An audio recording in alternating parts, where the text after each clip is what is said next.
We've got a lot to talk about today. I'm going to introduce our guest. Actually, I'm not. I'm going to have them introduce themselves. So let's start with Myra Garcia Hernandez. Welcome, Myra. Hi, it's good to be here. My name is Myra. I'm the Director of Family and School Support at Navigate STL Schools. And we are a nonprofit, and our mission is really to amplify parent voices and provide unbiased information so that families can find a good school option for their kiddos. So I am a mother as well. I have a 2-year-old son. So starting to think about this process myself. And also I used to be a teacher, so kind of have experience from it that way. That's nice. Yeah, it's kind of daunting. Even at two, you're thinking about how to navigate all that. How long has Navigate St. Louis Schools been around? Yeah, so the original website was up in like 2014. A group of parents made the website, but we have been live as like Navigate STL Schools, a nonprofit, since April. And it's Navigate STL Schools. I STL get it Schools. right. All Mhm. right. Well, welcome. Thank you for sharing your time with us today. We will dig into some of your resources in a little bit. Kate Hannon, will you do a quick introduction? Happy to. So, hello everybody. I'm Kate Hannon. I'm with St. Louis ARC. I am a Senior Director of Bell Children's Services for St. Louis ARC. I've been in this field of education for, since the late 70s, mid 70s. Um, Again, like Myra, I was a classroom teacher for quite a few years. I started out teaching 18-year-olds. Back in those days, they were called behavior disorder classrooms, terrible terminology, but I loved it. And after raising 5 kids of my own and doing childcare in my own home for about 10 years, I came back to the classroom and made a switch to early childhood. So kind of had my foot in all age groups, really, and as a first steps provider as well. I do birth to 3. So I'm very interested in this topic across all ages. And I'm really happy to talk about the advocacy that's necessary to really make a good choice and to create a positive team in whatever school your family chooses. Well, let's just dig right in then. So I'm going to just start with you, Kate, but Myra, I want you to jump in when you're ready. You know, the very first question is that families call and say, what school should my child attend? My kid is going to go into high school at St. Louis City. What school should they pick? They are going to be going to a special school district school. Where do they provide the best supports? What do you tell a parent when they ask you to recommend a school? You know, that is such a common question, whether the family already lives here in the St. Louis area and is considering a possible move or looking within their own school district for a school, or families that move from out of state. And I usually back up the conversation, to tell you the truth, and ask a family a little bit about their family as a whole. Do you have other children? What are your concerns for your family as a whole? What are you looking for in terms of a school? What's important to you as a family? What's at the top of your priority list? Are you a family that's looking for a parochial school or for a public school? Or perhaps you're looking for great diversity experience in your school. So, you know, there are all sorts of fundamental questions that a family as a whole needs to first address. Once a family has that conversation, then we can start looking at, okay, what areas, if you're moving, what area would you like to live in?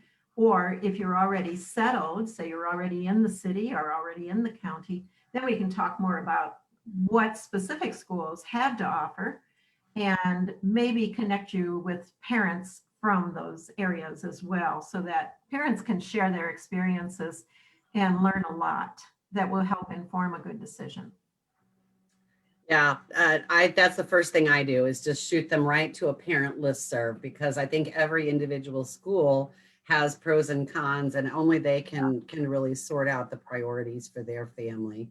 I'm going to just jump in really quickly because you guys know I'm a big cheerleader for Charting the Life course and the Charting the Life course principles and tools, this could be a really good place for you to be looking at a trajectory and thinking about the big picture for your family, and then narrowing it down for your kiddo about what is it that for his or her particular experience you want to be able to see. Myra, do you have anything you want to add to that, or do you want to dig into some of the priority questions? Yeah, no, I think I would just reiterate everything that Kate said. Similar at Navigate STL Schools, we kind of, when we get that question, which oftentimes we do, we similarly say, ultimately what works for your child might not work for, might not be the same thing that works for your friend's child. And so it's really about our family and what is important to us. And so we always start a navigator appointment breaking that down. So we use what we call a priorities worksheet, and it's literally just everything kind of that Kate just said. So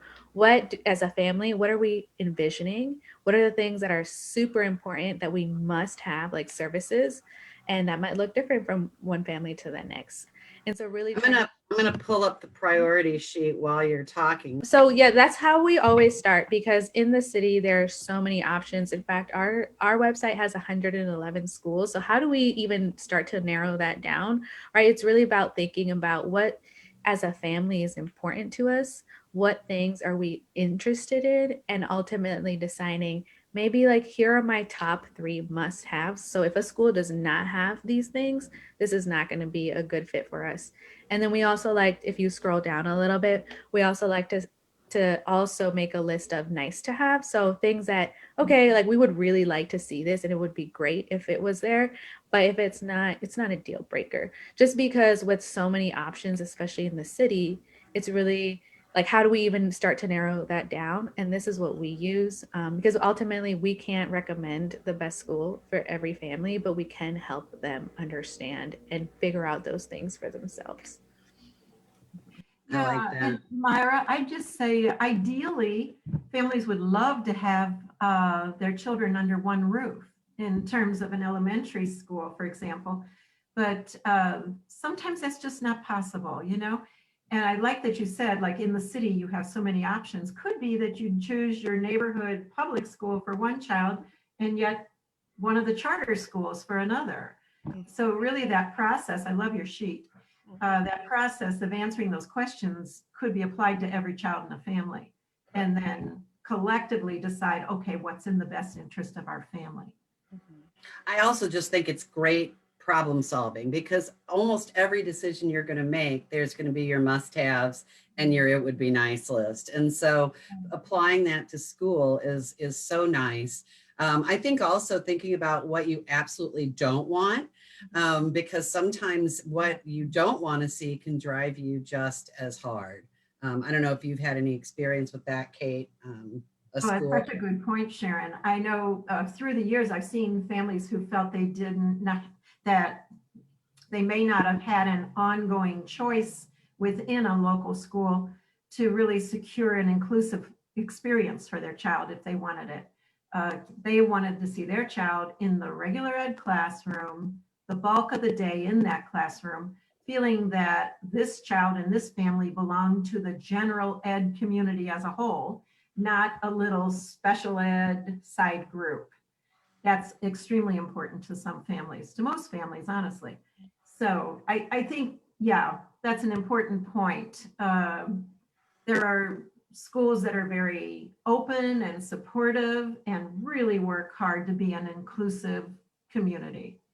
And then some families have shared experiences where they didn't feel that was the value in the school that they were in at the time. Another reason The it's important. danger that this is going to send you off on a tangent, Kate Hannon. You've brought up inclusion. So I want to talk just a little bit about that. I know it's your passion. One of the things I don't think we talk very much to families about, at least at the teenage years when I'm seeing them, and I hope that this is different for young children, but what is the value of an inclusive school versus a school that's going to have a lot of expertise with my child's specific support needs? I'm going to let Myra speak a bit to that because she's more experienced in the middle and upper schools. But one thing I just want to point out is that I don't think it is a versus situation. I think an inclusive school has every bit the expertise available as a school that would choose to be more singularly focused. We find that in some of the private schools, even as young as the early childhood years, sometimes there is a bias against children with disabilities participating in their gen ed classrooms. Some are wonderful at it, some are not. That's just the honest truth of it. And sometimes it's up to the parent to be the one who is able to really speak to the vision that they have for their child, the reason that they want their child to totally belong to the community, belong to the neighborhood, belong to the kids on the block, feel like they're really part of all the activities, academic and extracurricular, around any school experience. So I think, it's through inclusion that we really do see children who are supporting each other, who are modeling the good, the bad, and the ugly of childhood. It's just being a typical kid and not being set aside to be handled like a china vase. Kids belong in the thick of it with each other. And I'm a strong believer, as you know, that kids learn best from each other. So I want kids to have good peer models with each other. Myra, I'll let you speak to that. Yeah, no, I think similar to what you were saying, and then it's really ultimately about, as a family, what are we looking for, and what do we feel comfortable with, and what is a type of environment in which my child can thrive, right? Sometimes that looks different from family to family. And then as our students get older, we also say too, depending on, how they feel and what specific needs they have, is saying, like, let's bring them into the conversation. What does the child want to see in a school? How do they want to interact with their peers? Those are really important questions that as families we should consider together. And like you said, there's pros and cons to every situation, and thinking through what does our family want? What are we looking for? And how can my child, thrive? Is there going to be places where potentially, they get more electives and now they get to be in classes that serve their interests, or do we need more one-on-one support? And that really just depends on each individual family, in my experience. That raises such a good point, Myra.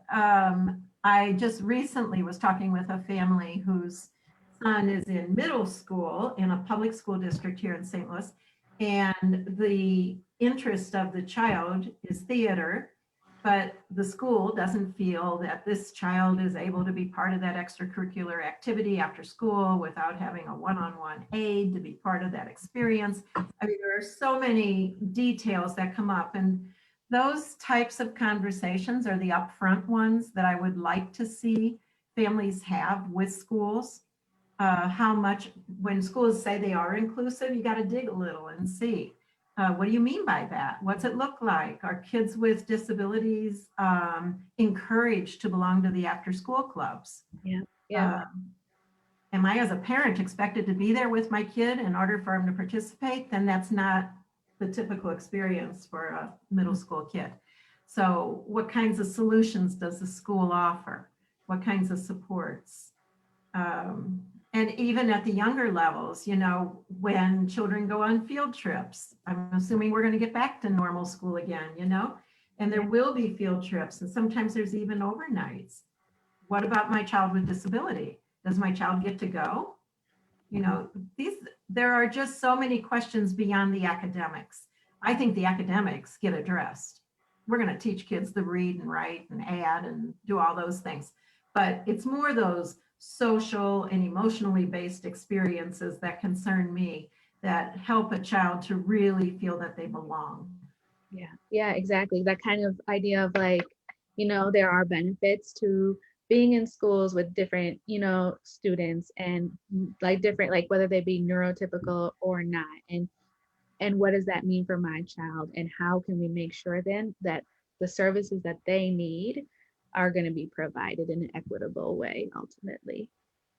Mhm. And that's a whole nother conversation about how to advocate within the school system, which we probably aren't going to be able to tackle today. But your comments are really resonating. Our buddy Carmen Ward has dropped a comment saying that you really hit on a lot of the things that are important in helping a child to have their own voice about what they need to be able to be happy and to be successful in school. And she's asking, how do we give space to include kids in these opportunities? How can we help them participate with their typical peers?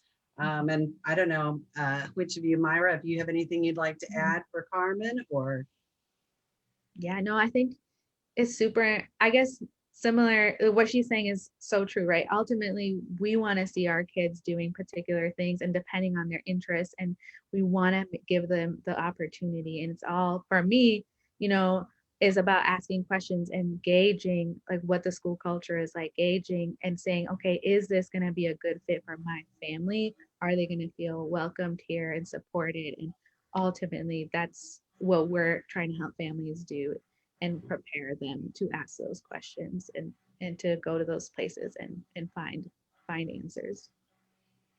Yeah, and you have to speak up for that. You know, I think if you're already in a school and that becomes an issue for your child, then you have to be able to advocate for your child and yourself by going, I'd say, up the chain of command. You start with the child's teacher. The teacher is invested in your child. You know, I'm hoping you have a positive relationship established with that teacher. And talk with the teacher first. If you get no satisfaction in that conversation, then I would speak with the principal of the school and I would explain that this is an important experience for my child and for my family, because when a child is excluded from an opportunity, the family is also feeling excluded.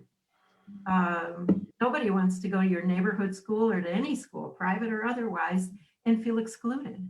You want to be part of the community. So keeping an open mind to hearing what the challenges are that the school might be feeling at that time, and then together really brainstorming about, okay, how can we address this? How do we get past this? yeah, I really like that. I think that having a confrontational conversation is probably not going to serve anybody, but being able to come with a really clear vision about what it is you're wanting, and then ask for partnership, ask for collaborative problem solving. How can we work together to make this happen? And I know that, you know, for kids as they're getting older, they can also elaborate on what they see. If a child comes and says they have a vision that they want to be able to participate in that after school club and how important it is to them, I hope that everybody would rally around. So often we talk in our department about kind of building your bench, building that group of people that you feel like are that have your backs and can support you in planning for advocacy. So if the idea of advocacy is scary for you, we do have resources at the ARC. You can contact one of our family navigators. I'm sure, Kate, your team does quite a bit of in advance preparing for IEP advocacy, because you don't want to wait till you're sitting at the table, do you?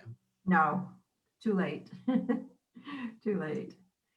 So yeah, I think spending some time before an IEP, thinking about exactly the things that you guys are talking about, and putting that out as the conversation rather than this is what I want. You know, I think being able to say this is our vision and how can we all work in this direction would be really good. So I like that a lot. And Sharon, you bring up the IEP. I would say that for families that are preparing for the IEP, I always encourage families to begin every IEP meeting by presenting a statement, a one-pager, a statement of their vision for their child's life. And I also say bring along with that statement a picture of your child in a activity or an inclusive experience of your family or your community. Maybe it's at the swimming pool, maybe it's not just a beautiful portrait of your kid that you know that you're so proud of. It's really to show your child within the community whether that community is your family or your school or your friends, whoever. And then I pass the picture around the table. Everyone touches it. Everybody looks at it. You don't bring a whole binder of pictures. That slows down the process.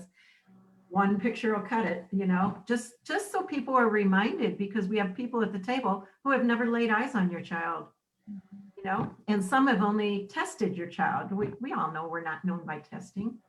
Nobody grows Yeah. measured. And I really like the idea that you are sharing perhaps a part of their life that's not the academic part, because sometimes school is very narrowly focused on what they want to work with, especially the older a kid becomes, and seeing how their full life plays out is really important. What are your recommendations, Myra, for the IEP process? Are there advocacy tips that you have or things that you've had success with? Yeah, so we at Navigate STL Schools, we have a special education specialist. And so that's actually Carmen, the one who's in the chat. And ultimately, she's someone who has been through it and has able to empathize and know what the families are going through. And so as a team, we've been able to create different resources, which will be up soon, about special education, how to understand the IEP and what types of things to wonder about, reflect on, and questions to ask that IEP team. Because ultimately, it's about, even if we are at a place that we love and a placement that fits our family, it's always about making sure we can feel supported and get the most out of the education, even once we're already at a good placement. Yeah. Yeah, and I don't think that that environment is always set up for people to feel confident and feel good about what they're bringing to the table. If I'm a parent and I'm surrounded by 8 professionals that have a specific skill set that they're talking about, I might feel less than in my knowledge, but you never are. Parents need to be the center, and their kids need to be the center of the conversation. And I'm really excited. I was in a recent conversation, and I know in the St. Louis County schools, they are really pushing towards a different format for the written document, and teachers are not to be bringing pre-written documents to the table, which is so important for anybody to be able to come in and feel like there is room for conversation. So, and I know that in St. Louis City, there's also a lot of efforts along that way. So that feels really good. Yeah, I think ultimately, like what you said, it can be intimidating, but ultimately, as their caregiver, as their parents, you're the expert, right? You're the one that knows your child the best, and that is powerful. It is, it is. And I just want to mention too that we always recommend bringing someone along with you to the IEP who is going to be able to take notes for you, who maybe can help nudge you to speak with confidence at a moment that you might be struggling. Perhaps someone who knows you well, understands your vision for your child, and can contribute to the conversation to help you take that next step, because sometimes it is hard to speak up. As Sharon said, there can be quite a few people at the table that you really don't know, who don't know your child, and yet the decisions are going to be made there that are going to really affect your child.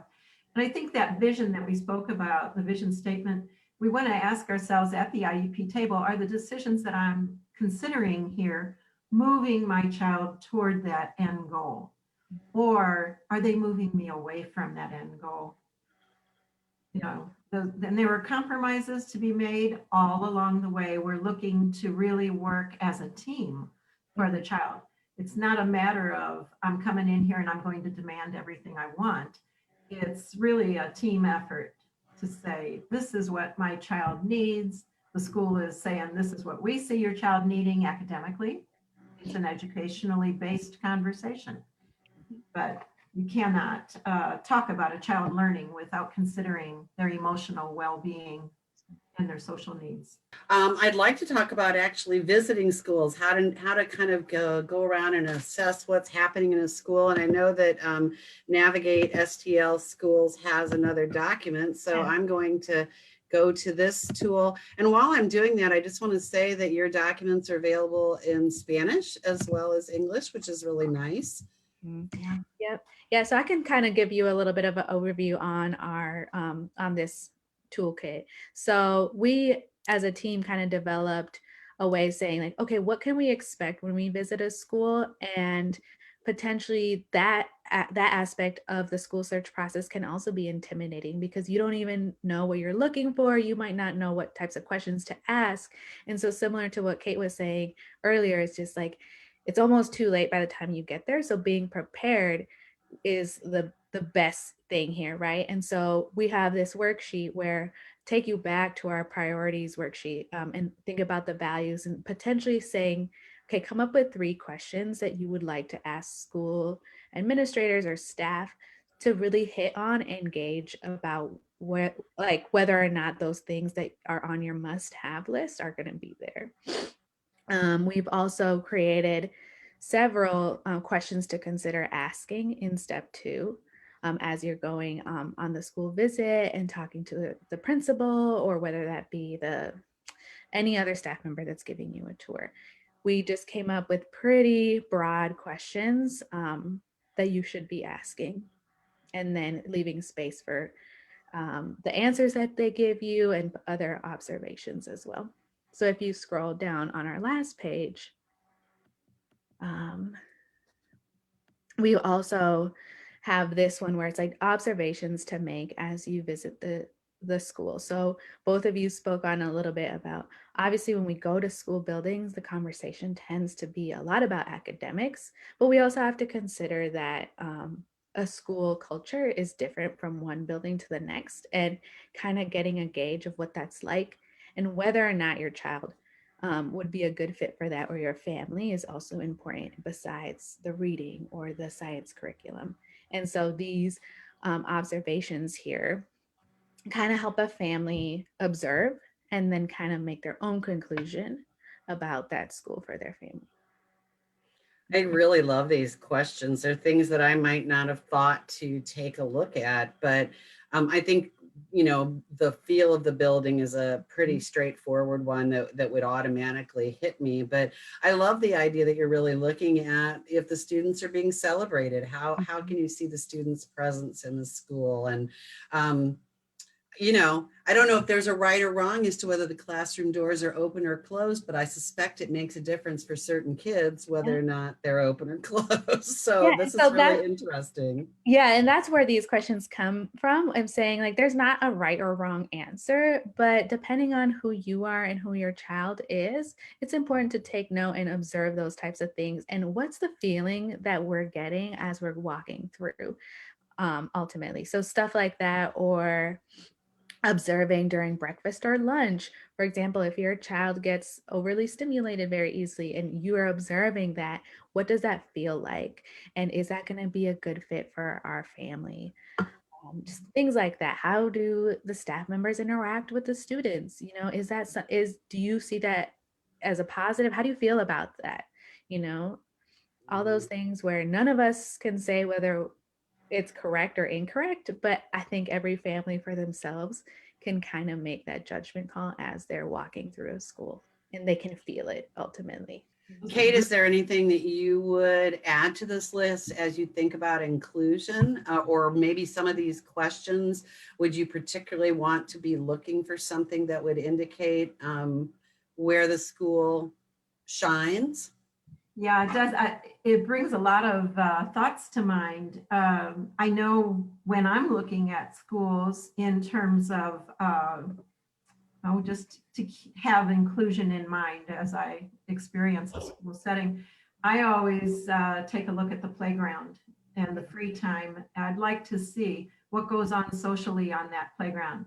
Is the child with Down syndrome sitting on a bench by himself? Yeah. While others are playing tag, I like to see what's the adult ratio out there on that playground, because often that's where problems occur with the less supervision available during playground time. In the lunchroom, it's the same thing. I look to see how mixed are the groups as they're eating. Some schools have the buddy system, and they help kids by supporting that integration so that children are not left sitting alone or sitting with an adult always at their side.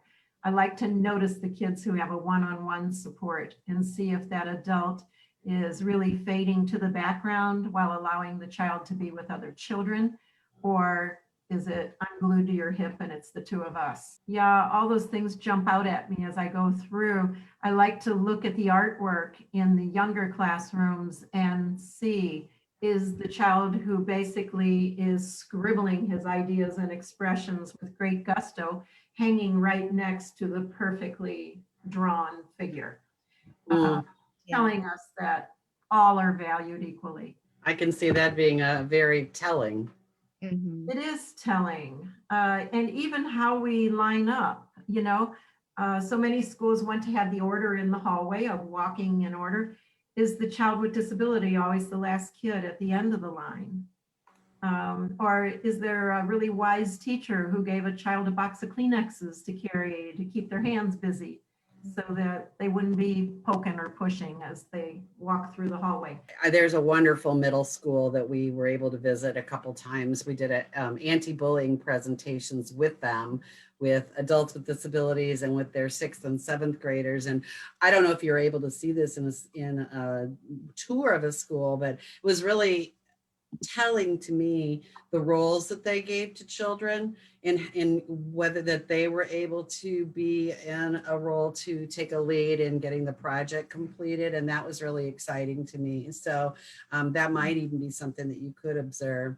I've never toured a school, I'm going to admit it, not for this kind of a situation. Would it be expected for me to be able to get to meet the principal? What's my access as a family member? So I think that's ultimately depending on how you set up the meeting. Most school tours are done by an administrator. So whether that be the principal or the vice principal, and sometimes even their dean of students. Those are the top 3 people that would do a tour. And I think it's important to, when you're asking to visit a school, to be specific as to what you want. Do you just want a quick go around, or do you want to be able to sit into a classroom? Maybe you want to be able to observe, or maybe you want to meet the special education department head. Things that are important to you are important to kind of lay out before you even get there, so that you can get the most out of that visit and that you can get a lot of your questions answered. I like Really that. I good think that being able to ask, you should be able to ask whether you can get it or not. And that made me think, I do work a lot with students with disabilities going into college, and they often can have a shadowing day where the student goes and shadows alongside another student so that they can see the types of instructors they'll have, the types of classes, what it's like to walk around on the campus. So there's opportunities for the youth themselves to be able to engage in some of that, which is cool. We're going to add something, Kate? Oh, I was just going to say, I always encourage a family to ask for an appointment with the principal. I think when we go back to that original question of where should I live and what district should I be in, it's a top-down kind of thing. You've got the district, and then you've got the school, the local school, the neighborhood school. And I think the critical player in that lineup is the principal of that school. It's the principal that sets the tone and the expectations for the teachers for what drives the culture of the school. So for example, if you're looking for an inclusive experience for your family, I would ask the principal to talk about his beliefs, his philosophy in inclusion and diversity, and get him to talk about it, ask for examples of it, and then know that he, she is going to be looking for a staff that supports that vision, his vision, her vision of a really, very connected school. And then if you have issues at any time with a given teacher's view versus your view, you know that you can go back to that principal and say, this is how I understood what you're trying to accomplish here in the school. I'm experiencing something that I feel is taking us away from that. Can you help me work this out? You're always I just always go in with, can you help me figure this out, instead of, you better fix this, or I don't like this.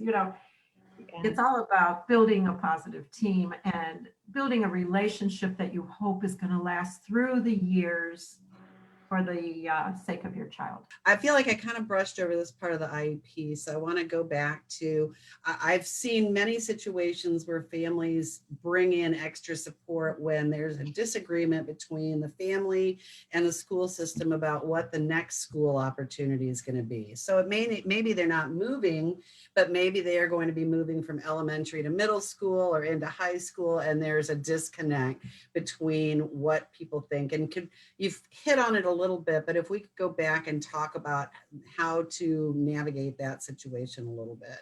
So you're saying, so say we're moving from elementary to middle school and there's a disagreement about where we want to send our kiddo, and maybe Yep. the school does not agree with what the family is saying. Yes. Yeah, I think my advice there would be to say, maybe get a third opinion. So whether that be somebody that you trust, or even, I Navigate STL Schools, we can sit down with you and say, hey, what are you looking for? What are your values? Let's see all of these options, because we will come in and really say first, okay, what's your vision? What do you want? What does maybe your kid want for middle school? And let's start there. And then maybe we can discuss too what your school has already advised you, and we can talk about it. We can say like, well, why are they suggesting this school? And then how do you feel about it? Because ultimately, for us, the biggest thing is the family, right? We want to make sure that our kid is comfortable. We want to make sure that we as a family feel confident in the decision that we're making. And sometimes that is going to mean that we disagree with our staff members. And that's okay, as long as we make a decision ultimately that feels good for us. And I think being aware of your child at that age and where is your child's comfort level. It's as biased as I am toward inclusion, I also appreciate the fact that teenage time of life is a tough time for all kids. And if your child with disability is struggling and feeling insecure in the larger setting of the gen ed classroom, perhaps the resource room, or perhaps belonging to a start point in a smaller group, is the security that your child needs to feel confident about what's coming today and being ready to take it on. Maybe they need little breaks during the day. That means walking away from the gen ed classroom for a few minutes. All of those things need to be discussed in the IEP. We don't want to just place children and then leave them to their own struggle and devices. And I think one thing I would jump in there and say too is also being aware of the differences in what the school day looks like, especially if we're talking about going from elementary to middle school, and really thinking through that as well, because that's an adjustment in itself. And thinking about, is that going to be something that our child could feel comfortable in and thrive in, and what are we going to have to adjust, like you said, Kate, with that. And you know what? I love that. I was going to jump in and make a caveat that there are plenty of times when an inclusive classroom may not be the best option. So I think going back to what Myra and Kate have said, always knowing your child and knowing the priorities for that child and your family, that's really the only way to make the final decisions, because there are so many factors that come into play. So I appreciate so much you both talking about that. And then really having decent skills to problem solve around them. Right. Can you have a quieter first period classroom so that you can settle in the middle school and then move into more inclusive settings? There's a lot of different ways you could approach that. So those relationships will be key. I think another thing that comes up too is, and I don't want to open a can of worms, but it's usually the question of, my child could do this if he just had an aid, or my child can do this if she just. Oh, I was going to bring it up, so I'm glad you did. Okay. That's always a big question, and that has changed through the years, the way that it's been really supported in the schools, especially in the public schools. Some of the private schools do have special ed consultants on staff now who assist the kids, and that give kind of a tutorial break during the day to some children as well. I feel like here in St. Louis, schools have made progress in this area, both parochial and public. The public schools seem to be taking more of an attitude of sharing the aid as opposed to one-on-one assignment. This person belongs to you, your child will be on their hip. I understand the protective factor that some families feel they really want eyes on their child all day long, but does that mean that an adult has to be beside your child all day long? First have to evaluate the situations of the day where your child shows success and success with independence or success with the natural support of a friend or of just the group and how the group has embraced what they expect of each other. It's not always a one-on-one aid that is the best solution. That's not always in your child's best interest.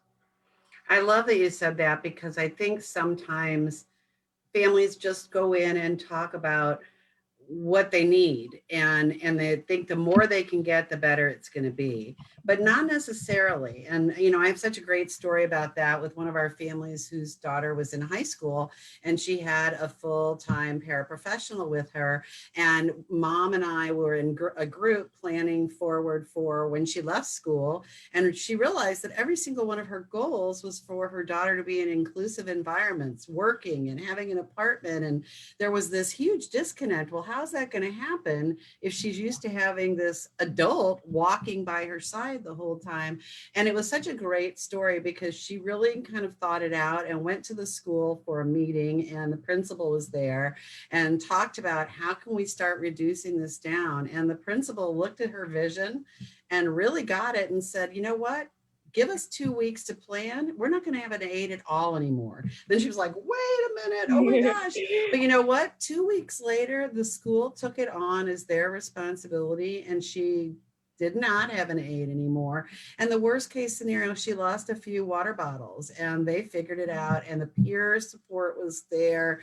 The school support was there. So that's just one of those stories that always makes me so happy to be able to say it's not always about how to get more paid services. Sometimes it's about solving a problem a different way. Yeah, even as with the younger children, we used to see the aide sitting on a chair next to the child's desk, and it was just painful to see. I always think, why can't you put that chair back in the corner of the room if you want to sit? Or can you please move around the room and stay within arm's reach?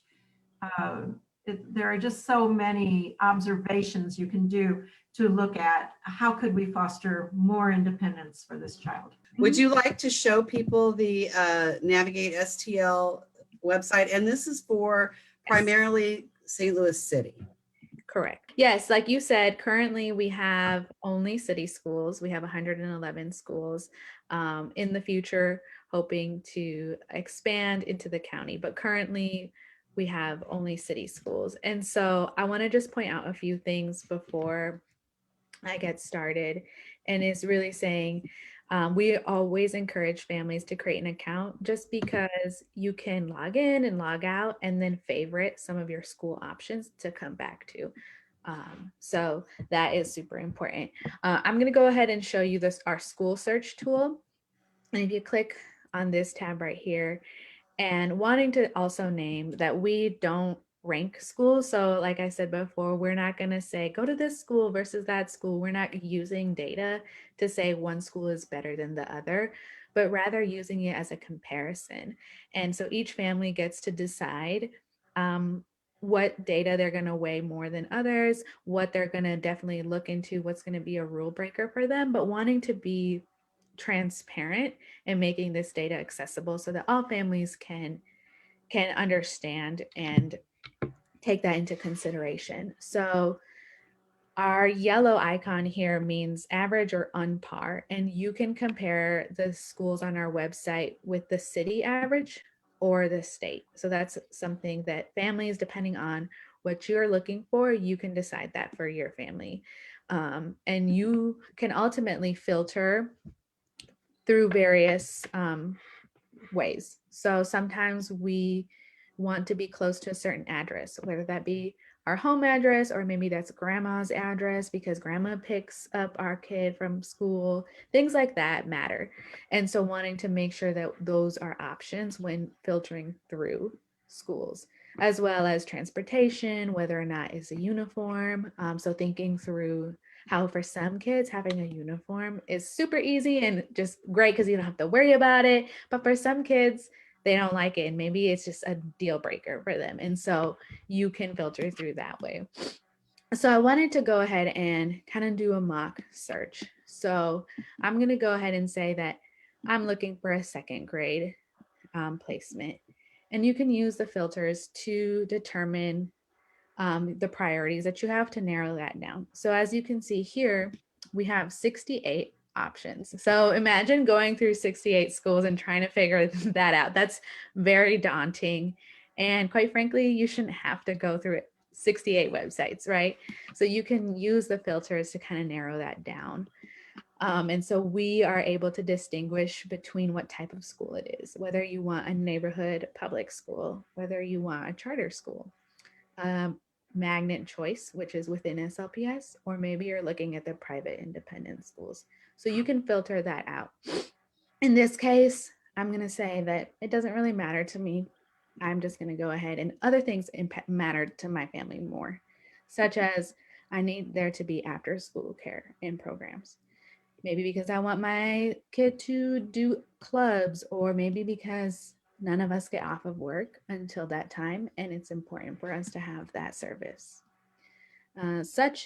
Same with transportation. So some schools offer transportation and some don't. And so wanting to say that is super important. And we can filter through a lot of things here, including a focus, student learning, and I'll show you a profile here in a second.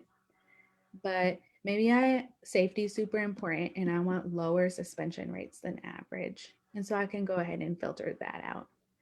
And then lastly, I want to make sure that all of these services are covered wherever my child goes to. So maybe this was part of our priorities worksheet and these were my must-haves. So I'm going to go ahead and now we've narrowed down our search from 68 to 16. That's a lot more doable. And so we get a list of elementary schools in the city that offer all the things we filtered through in second grade. And so you can scroll through them. You can favorite a school. So for example, maybe I want to look at Mason. And so I can see here that it is pre-K actually through sixth grade. And a school profile gives you several pieces of information. This is telling us that it is in the public school district. And at the top, we have COVID information. If you're switching schools now, that might be important to look at. But you have generic information for all of the schools, such as hours, transportation, cost, but also more specific information. So the mission of the school and then some facts. So this portion of our data is provided by the school themselves, but there is a section which we're getting down to that is taken directly from DESE, and we make it accessible and easy to read here so everyone can understand what it means. So the first section is our student diversity. That might be really important to some families. And so this breakdown right here tells you the demographic data, as well as the student learning or the proficiency data. So like I said, we are not here to tell families that one school is better than the other or what to do with this data, but we can sit down and explain to them what does that mean. So in this case, this is the percent of students that score proficient or higher on the state testing. And for some families that weighs a lot, and for some families that's not as important, but it's all here. So we have student learning data, safety and climate data, teacher experience as well. That might be really important to families. And especially if the student per teacher ratio is important to you, this information is here. As well as, again, more school provided information. Ooh, arts residencies, yay. Yes, exactly. So that kind of thing is on here, and it's very valuable for families to to know a lot of the questions that we get, like you just said, are ultimately, well, what kind of art clubs do you have? Or what kind of after school activities do you have?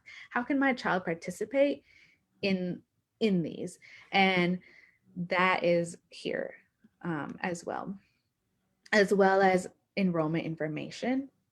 So that is kind of the broad overview of what each school profile provides and how we use our school search tool. But I did, like you said, I did want to point out that we have a resource tab and that all of our toolkits, for example, in visiting schools, are in English and Spanish, and you can download them, print them out, use them. And the last thing I wanted to say was you don't have to do this by yourself. So all of that information is overwhelming sometimes, especially if you're just new to St. Louis and trying to figure everything out. What is the difference between charter and public and magnet? Like, it's a lot.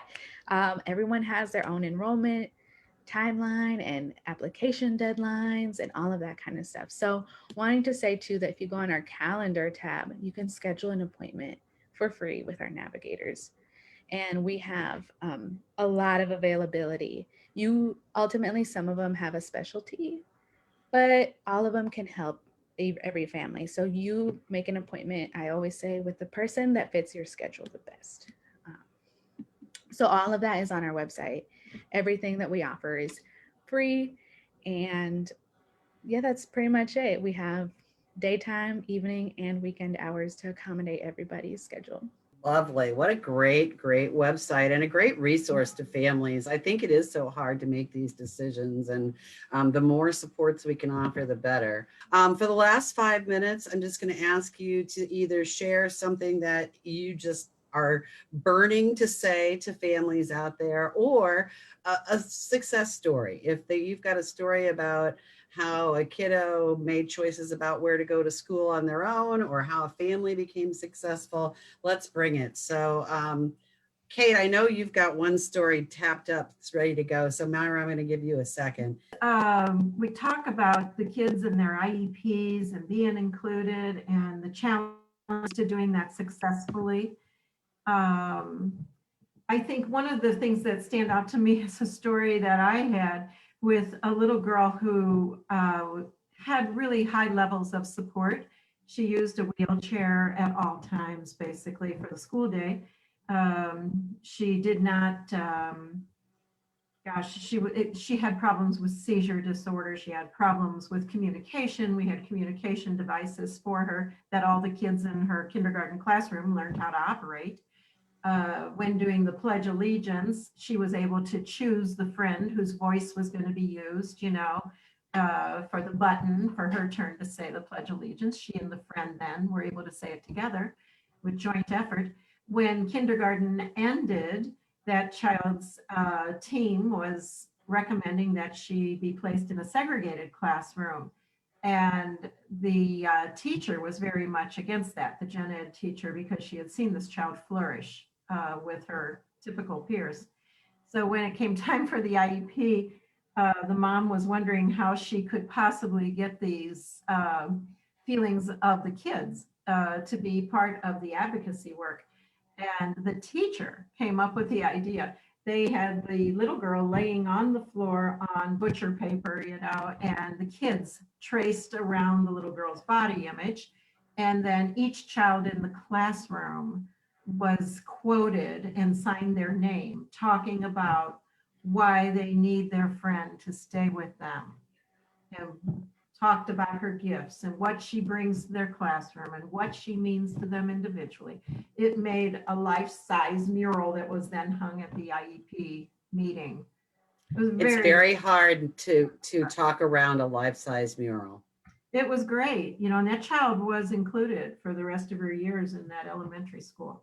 That is a beautiful story. Thank you, Kate. Thanks for joining us today. Myra, you get the last 3 minutes. Of course. So one of my stories that we've had recently was a family who actually just had an appointment today, and him and his wife spoke very limited English, but one of our navigators helped them completely in Spanish, because I'm just so proud that we've been able to offer this service to you know, anybody, especially the Spanish speaking community who might, it's just intimidating to go to a place and you don't know the language, you don't even know what to ask.